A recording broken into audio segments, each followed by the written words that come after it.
Bem-vindos ao canal Sejam Santos, onde vamos explorar a vida e as obras dos santos mais inspiradores da história da Igreja Católica. Nós vamos compartilhar suas histórias, seus ensinamentos e seus exemplos de virtudes, esperando que possam nos inspirar a viver de acordo com os ensinamentos de Cristo. Então, se você quer aprender mais sobre esses santos e descobrir como suas vidas podem ser caminhos que nos levam a Jesus Cristo para nós hoje, inscreva-se no nosso canal e deixe o seu like. Inscreva-se hoje mesmo, divulgue nosso canal a seus amigos e comunidades e nos ajude o nosso canal para que possamos alcançar mais pessoas na divulgação a conhecer mais a vida dos santos. Onde a santidade é uma jornada diária. Faça parte dessa comunidade de busca pela santidade.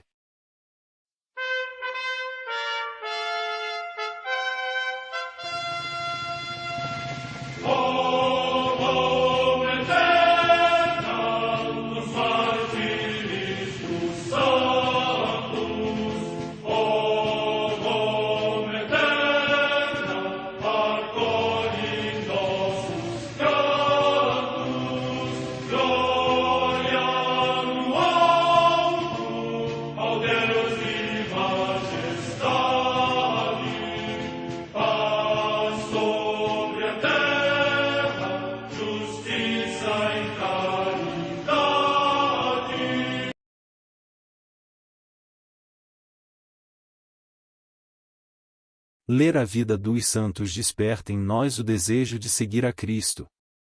Através de suas vidas podemos aprender as virtudes, a sabedoria e o amor de Deus.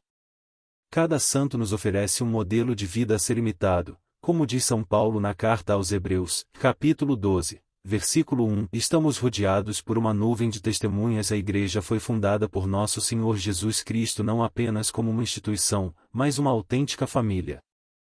Os santos mártires, confessores, doutores, as virgens, os santos pastores e todos os demais santos são realmente nossos irmãos que nos precederam no caminho da fé e já estão no céu, para onde também iremos nós, pela graça de Deus. Portanto, sede santos, assim como vosso Pai Celeste é santo. Mateus capítulo 5, versículo 48. Hoje, dia 16 de novembro, celebra a Igreja a vida desse grande santa, Santa Gertrudes. A Santa Madre Igreja celebra também nesse dia os santos. Santa Margarida, que, nascida na Hungria e casada com Malcolm III, rei da Escócia, deu à luz 8 filhos e foi sumamente solícita pelo reino e pela Igreja, aliava a oração e jejuns à generosidade para com os pobres, dando assim exemplo admirável de esposa, mãe e rainha. Morte no ano 1093. Em Capua, na Campânia, região da Itália, os santos Agostinho e Felicidade, mártires, que, segundo a tradição, padeceram no tempo do imperador Décio. Morte no ano 250. Em Deus, na região de Bourges, na Gália, hoje na França, a comemoração dos santos Leocádio e Lusor, o primeiro, sendo senador das Gálias e ainda pagão, recebeu os primeiros arautos da fé cristã neste território e converteu em igreja a sua própria casa. O segundo, seu filho, disse que faleceu quando ainda levava as vestes brancas do batismo. Morte no ano 4. Em Lyon, também na Gália, Santo Euquério, que, pertencendo à ordem senatorial, se retirou com a sua família para a vida ascética numa ilha próxima de Lérins, e depois, eleito bispo de Lyon, escreveu muitas paixões dos santos mártires. Morte no ano 449. No território dos Helvécios, na odierna Suíça, Santo Otemaro, abade, que, no local onde São Galo construíra uma cela, fundou um pequeno hospital para leprosos e um cenóbio sob a regra de São Bento e, por defender os direitos destas instituições, foi deportado por vizinhos poderosos para uma ilha do Reno, onde morreu exilado. Morte no ano 759. No mosteiro de Cava de Tirrene, na Campânia, região da Itália, o beato Simeão, abade. Morte no ano 1141. Em Sois-Bois, perto de Provins, na França, o passamento de Santo Edmundo Rite, bispo de Cantuária, que, desterrado por defender os direitos da Igreja, se refugiou no mosteiro cisterciense de Pontigne, onde levou uma vida santa até a sua morte. Morte no ano 1240.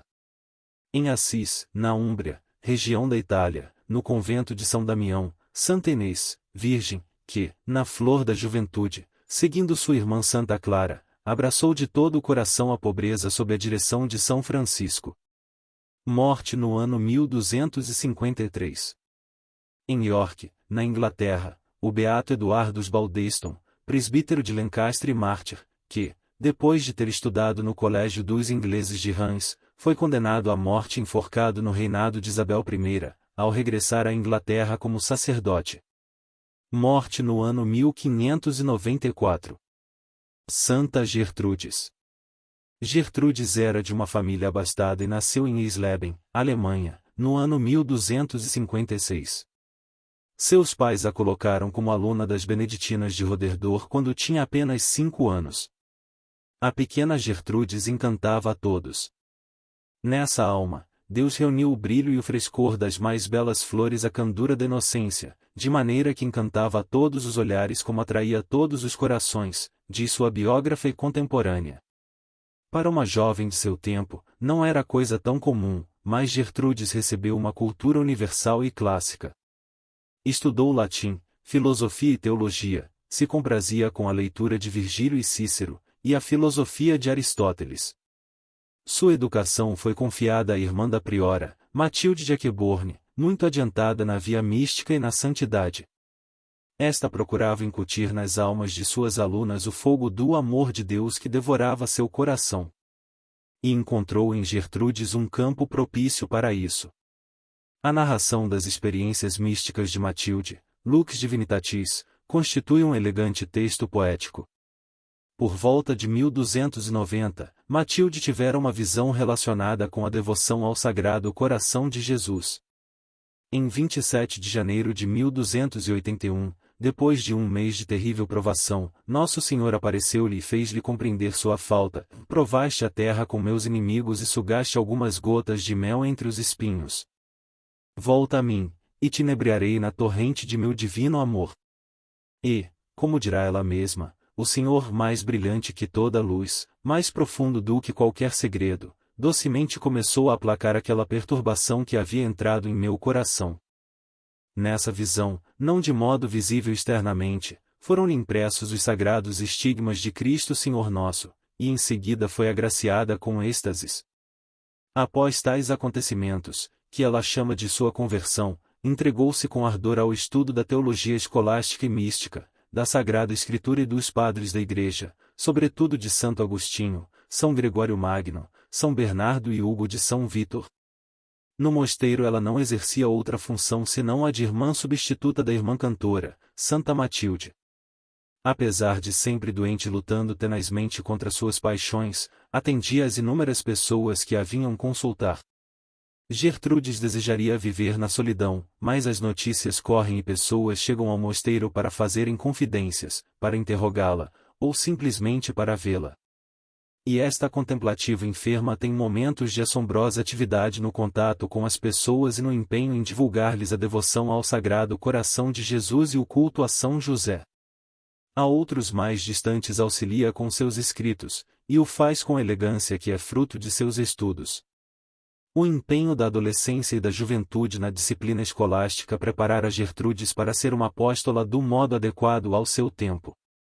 E é uma precursora de Santa Teresa d'Ávila e de Santa Margarida Maria Alacoque. Santa Gertrudes é a santa da humanidade de Jesus Cristo e a teóloga do Sagrado Coração. Ela vê o coração divino não com a coroa de espinhos e a cruz, não se sente chamada à vocação especial de vítima expiatória pelos pecados do mundo. A chaga do peito que Jesus lhe apresenta é uma porta dourada por onde ela entra. Como São João Evangelista, ela repousa sobre o peito de Jesus, onde seu coração é para ela um banho de purificação, um asilo e um descanso. Um dia Gertrudes não pôde assistir com as irmãs uma conferência espiritual. Apareceu-lhe o Senhor e lhe disse: "Queres, minha queridíssima, que o sermão te faça eu?" Ela aceitou e Jesus fez que ela descansasse sobre o seu coração e ela ouviu 2 pulsações. "Com estas 2 pulsações opero eu a salvação dos homens", disse-lhe ele. A primeira pulsação servia para tornar o Pai propício aos pecadores, para lhes desculpar a malícia e movê-los à contrição. a segunda era um grito de alegria e congratulação pela eficácia do sangue de Jesus na salvação dos justos. Era um grito que atraía os bons para trabalharem constantemente na obra de sua perfeição.